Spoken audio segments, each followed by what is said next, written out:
ఓం గం గణపతయే నమః.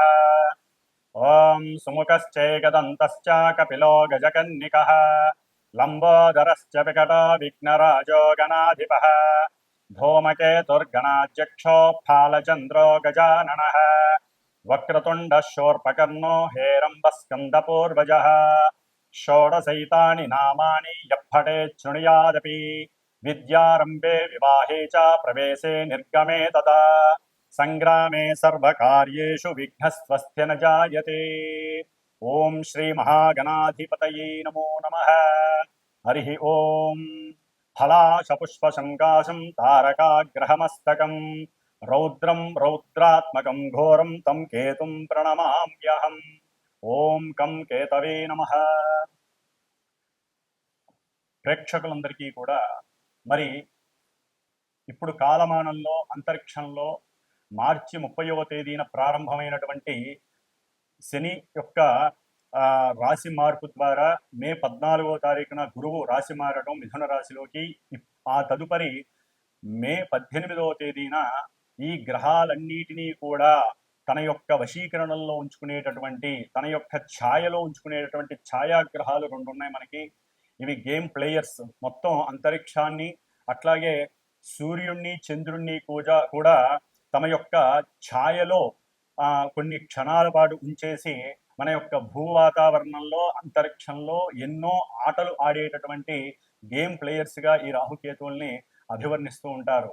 కాబట్టి అట్లాగే మే 18వ తేదీన రాహుగ్రహము కుంభరాశిలోకి తన యొక్క ప్రవేశాన్ని పూర్వాభాద్ర నక్షత్రంలో ప్రవేశించి స్టార్ జరుపుతుండగా, మరి ఆయనకి ఎదురుకుండా 180 డిగ్రీల దూరంలో ఈ యొక్క కేతువు అనేటటువంటి ఒక గ్రహము, మృత్యుగ్రహము, మరి సింహరాశిలోకి సూర్యుడి యొక్క నక్షత్రమైనటువంటి ఉత్తర ఫల్గుని నక్షత్రంలో చార జరుగుతోంది. అంటే రాశి మార్పు జరుగుతోంది. కన్యా రాశిలోంచి సింహరాశిలోకి మార్పు జరుగుతోంది. దీనివలన అసలు కేతువు ఎవరు? కేతువు ఒక మృత్యుదేవత. అంటే బ్రహ్మగారు ఒకనొక సమయంలో తను ఒక మృత్యువు అనేటటువంటి ఒక ఆవిడికి సృష్టి చేశాడు. అయితే ఎందుకని చేశాడు ఆ మృత్యువు అనేటటువంటి ఆవిడని అంటే, మరి భూమి మీద ఎంతో మంది కర్మానుసారం పుడుతూ ఉంటారు. ఎన్నో జీవులు, అది మానవుడు కావచ్చు, జీవులు కావచ్చు. మరి పుడుతున్నప్పుడు ఈ జీవులు మళ్ళీ చనిపోతేనే కదా మళ్ళీ సృష్టి అనేది వీణవుతూ ఉంటుంది. ఉన్నవాళ్ళు అలాగే ఉంటే కష్టం కదా. అందుకని అది ఆలోచించి ఆవిడకి జననమిస్తే ఆవిడ ఏడుస్తోంది, ఇదేనా నేను అందరినీ కబలించడానికేనా నాకు జన్మనిచ్చింది అని బాధపడుతుంటే, అప్పుడు ఆవిడ బాధపడుతున్నప్పుడు ఆ కన్నీటిలోంచి ధారల్లోంచి కొంత పొగ వచ్చింది. ఆ పొగలోంచే కేతువు అనేటటువంటి ఒక ధూమ్ర గ్రహం, అంటే ఈ పొగని ధూమ్రము అంటారు. కాబట్టి కేతువు ధూమ్ర గ్రహంగా జన్మించాడు ఆ మృత్యువు అనేటటువంటి ఆ బ్రహ్మచేత సృష్టింపబడినటువంటి కన్యకు. కాబట్టి ఈయన మృత్యువు యొక్క కొడుకు కాబట్టి కేతుగ్రహము మృత్యుతుల్యమైనటువంటి ఎన్నో ఇబ్బందులు, ఎన్నో అగాధాలు, చిత్ర విచిత్రమైనటువంటి కార్యక్రమాలు చేస్తూ ఉంటాడు. మనసంతా కూడా, అంటే ఈ యొక్క అశ్విని నక్షత్రం, అట్లాగే మఖా నక్షత్రం, ముఖ్యంగా మూలా నక్షత్రం, ఈ 3 నక్షత్రాలకి ఆయనే అధిష్టాన గ్రహం కేతు. కాబట్టి మూలా నక్షత్రానికి ఎక్కువగా ఫోర్స్ఫుల్గా ఉంటుంది. ఒకందుకు జాతకంలో ఎవరి జన్మజాతకంలోనైనా సరే మూలా నక్షత్రంలో గనక పుట్టినట్లయితే, ఆ చంద్రుడు మూలా నక్షత్రంలో ఉన్నప్పుడు పుట్టినట్లయితే వారికి జ్ఞానానికి సంబంధించినటువంటి ఎఫెక్ట్ ఎక్కువగా ఉంటుంది. ఎందుకంటే మనకి జ్ఞానకారకు రాహువు, అట్లాగే మోక్షకారకు కేతువు అన్నారు. అంటే జ్ఞానాన్ని వృద్ధి చేసేటటువంటి వాడు రాహు అయితే, ఆ మోక్షాన్ని ప్రసాదించడానికి ఎక్కువ మనసుని ప్రేరేపించేవాడు ఎవరయ్యా అంటే కేతువు. అందుకనే మనకి వాస్తు ధర్మంలో కూడా ఈశాన్యంలో కేతువుకి గురుడితో పాటు కేతువుకి కూడా స్థానాన్ని ఇచ్చారు. అంటే కొంత భాగాన్ని పెంచమని చెబుతారు. 1 అంగుళమో 2 అంగుళాలో 10 అంగుళాలు, ఎక్కువ కాదు. అంటే అది దైవానికి సంబంధించినటువంటి స్థానంగా భావిస్తారు. కాబట్టి ఈ కేతువు విష్ణు అంశ. ఎందుకంటే మనకు ఉన్నటువంటి దశావతారాలు ఉన్నాయి. ఈ దశావతారాల్లో కేతువు ఆ మీనావతార అంశ, అంటే సాక్షాత్తు విష్ణుమూర్తి యొక్క అంశతో ఆవిర్భవించిన వాడని అర్థము. కాబట్టి మనకి జాతక చక్రంలో ముహూర్త భాగంలో కానీ నిత్యము కానీ మనకి ప్రతిరోజు రాహుకాలము అని ఉంటుంది. అంటే రాహుకాలము ప్రాంతీయ భావాలను బట్టి మనకి ఉంటూ ఉంటుంది. తమిళనాడులో ఎక్కువగా ఉపయోగిస్తూ ఉంటారు. కానీ కేతుకాలము అని కూడా ఉంటుంది. అంటే కేతుకాలం ఎక్కడా చూడలేదు కదండి, రాహుకాలం విన్నాం కానీ అని మీరు అనుకోవచ్చు. కేతుకాలము అంటే మనకి పంచాంగంలో యమగండ కాలము అంటారు. మరి మృత్యు అంటే యముడే కదండి. కాబట్టి వీళ్ళందరికీ రిలేషన్స్ ఉన్నాయి, సత్సంబంధాలు ఉన్నాయి. వీళ్ళందరికీ కూడా మృత్యుదేవతకు కానీ, కేతువుకి కానీ, యముడికి కానీ, శనికి కానీ అందరికీ కూడా వీళ్ళందరూ కూడా మనుషుల్ని మింగేసేటటువంటి తత్వం ఉన్నటువంటి వాళ్ళు. కాబట్టి ఈ యొక్క కేతుకాలం అంటే యమగండ కాలము అంటారు. ఈ యమగండ కాలంలో సాధ్యమైనంత వరకు పనులేమి ప్రారంభం చేయకూడదని శాస్త్రవచనం. మరి ఈ కేతువు ఏ విధంగా ఉద్భవించాడు? మనం ఆల్రెడీ మనకి అందరికీ కూడా పురాణ గాథ తెలుసు. క్షీరసాగర మథనము, దాంట్లో రాక్షసుణ్ణి స్వామివారు విష్ణు చక్రంతో సుదర్శన చక్రంతో అతని యొక్క శరీరాన్ని 2 ముక్కలు చేస్తే శిరస్సేమో మనకి రాహుకి వెళ్ళిపోయింది.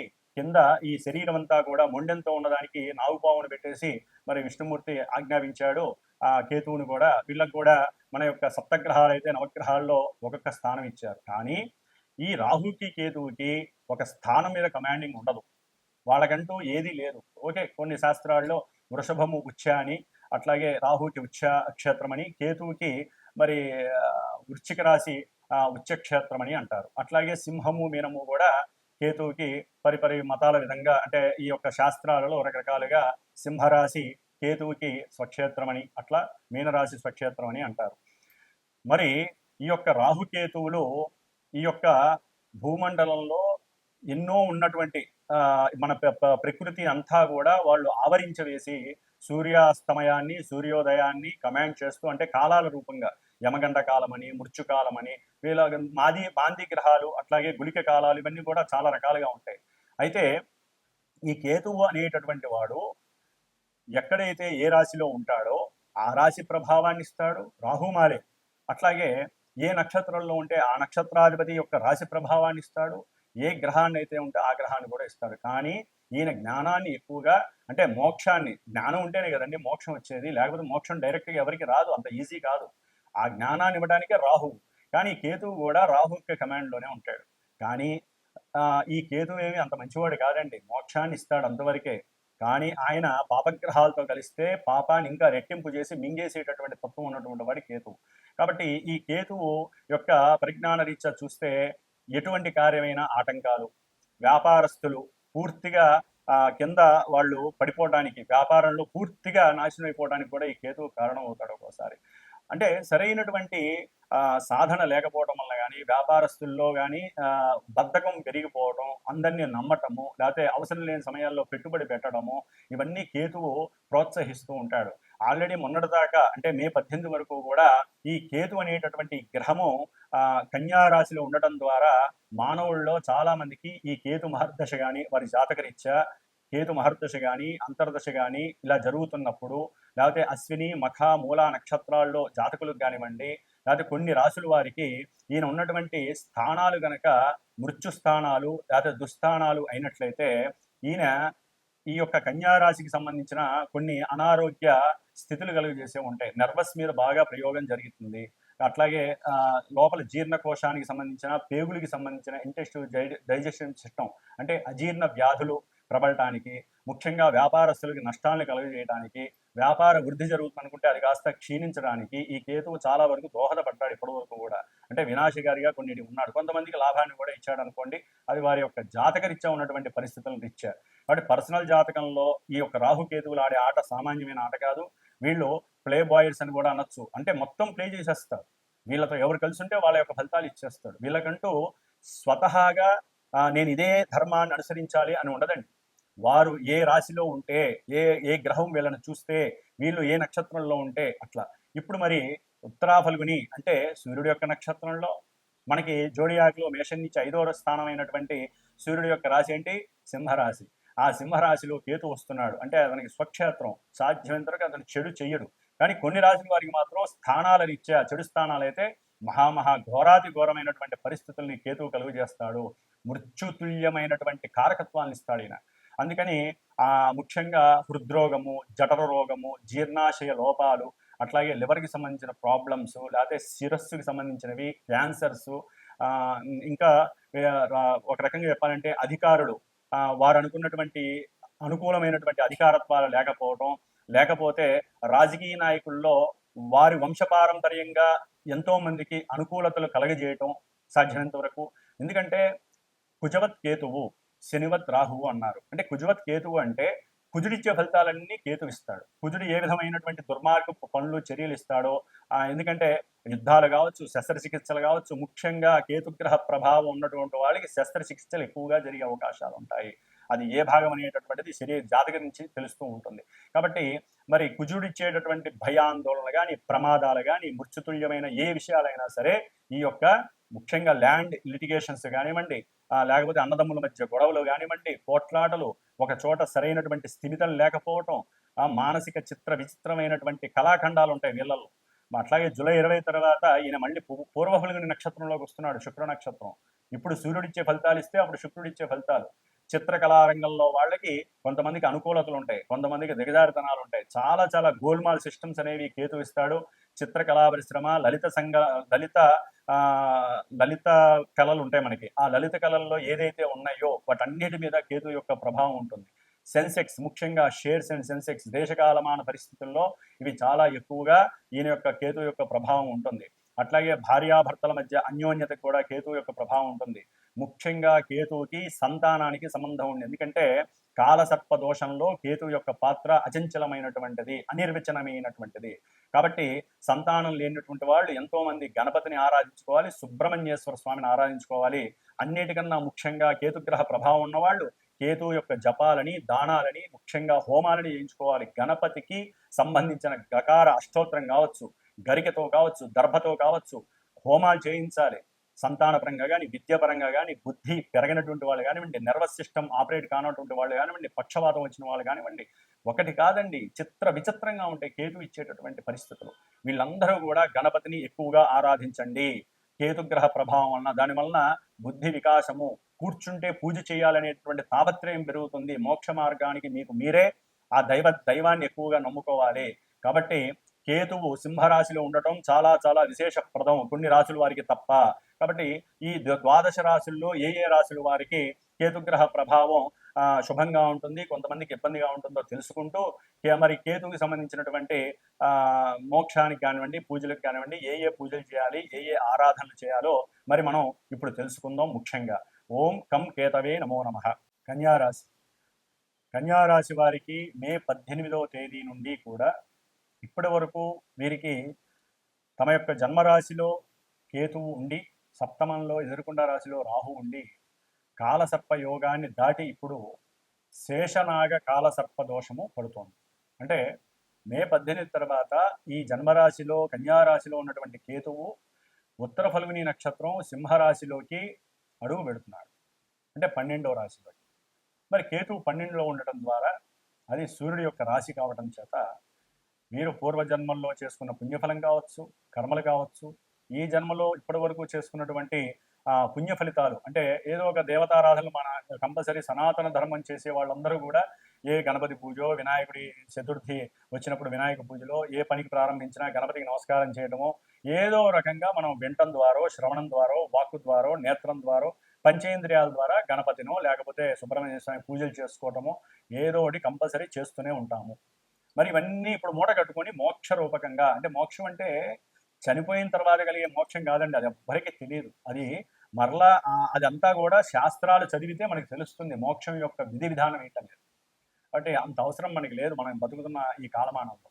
మోక్షం అంటే ఏం లేదండి, మనం చేసుకున్నటువంటి కర్మలని చక్కగా దైవము అనేటటువంటి ఉపాసనా శక్తి ద్వారా మనం నిత్యము దేవతారాధన చేసుకుంటూ ఉంటే మనకు ఉన్నటువంటి శారీరక రుగ్మతం, ఎన్నో అనారోగ్య బాధలు ఉంటాయి. ముఖ్యంగా పాదాలకు సంబంధించిన బాధలు కావచ్చు, తండ్రికి కలిగేటటువంటి అనారోగ్య సమస్యలు కావచ్చు, మీరు అనుకున్న ప్రతి పనిలో కూడా ఆటంకాలు, లేకపోతే నిస్పృహ, నిరుత్సాహము, లేకపోతే డిసప్పాయింట్మెంట్స్, లేకపోతే పిచ్చి పిచ్చి ప్రవర్తనలు, ఒకటి కాదు ఎన్ని అయితే నెగిటివ్ సెన్సెస్ ఉంటాయో అన్ని మిమ్మల్ని ఆవహించేస్తాయి. కేతువు ఒక ధూమ్రవర్ణ పొగ కాబట్టి 12లో కేతువు ఉన్నాడంటే ఒక రకంగా మోక్ష మార్గానికి దారి చూపిస్తున్నట్లు లెక్క.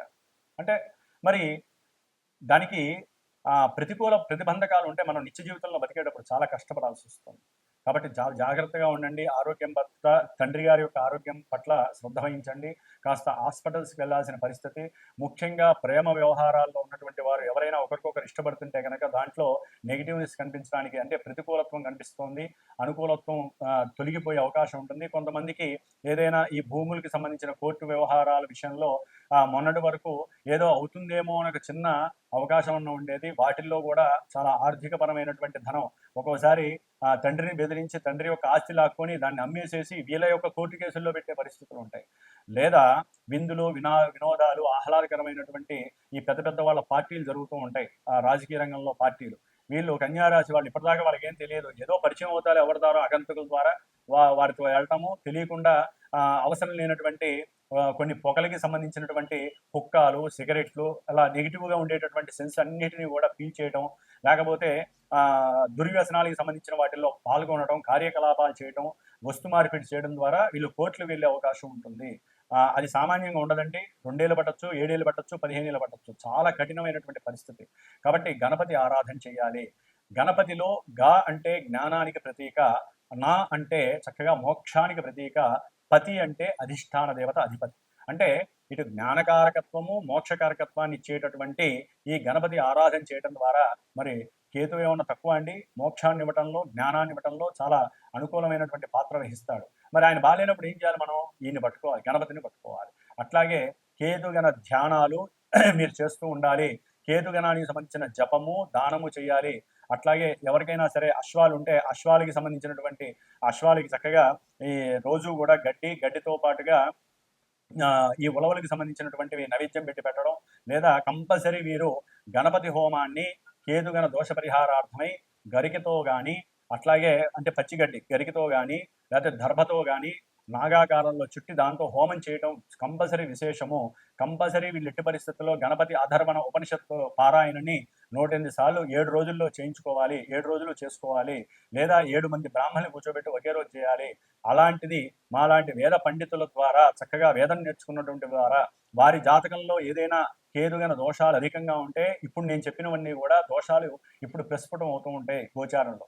కాబట్టి కేతుగణ దోష పరిహారార్థమే ఈ శేషనాగ కాలసర్ప దోషాన్ని హరింపజేసుకోవడానికి అందరికీ దూరం అయ్యే అవకాశాలు కూడా ఉంటాయి. అందుకని గణపతి ఆరాధన తప్పనిసరిగా చేయండి.